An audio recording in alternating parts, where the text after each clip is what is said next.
আচ্ছা, তারপরে হলুদ কালার, হলুদ রঙকে আমরা রাশিয়ান ভাষায় কি বলে?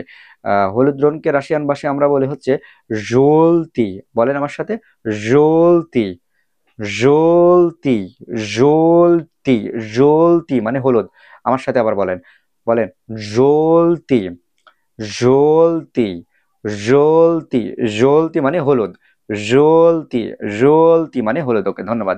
ঠিক আছে, তারপরে আমরা সবার একটা প্রিয় কালার, সেটা হলো গোলাপি কালার। গোলাপি, ঠিক আছে। ধরেন কমলা কালার, গোলাপি কালার, এই দুইটা কিন্তু মানুষের অনেক পছন্দের রং। তো গোলাপি কালারকে রাশিয়ান ভাষায় কি বলে?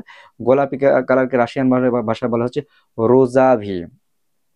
রোজাভি, রোজাভি মানে গোলাপি। তো গোলাপি কালারকে কি বলে রাশিয়ান ভাষায়? রোজাভি, রোজাভি। বলেন আমার সাথে, বলেন রোজাভি, রোজাভি। বলেন রোজা, হ্যাঁ হ্যাঁ, রোজাভি, রোজাভি, রোজাভি। আমার সাথে বলতে হবে রোজাভি, রোজাভি মানে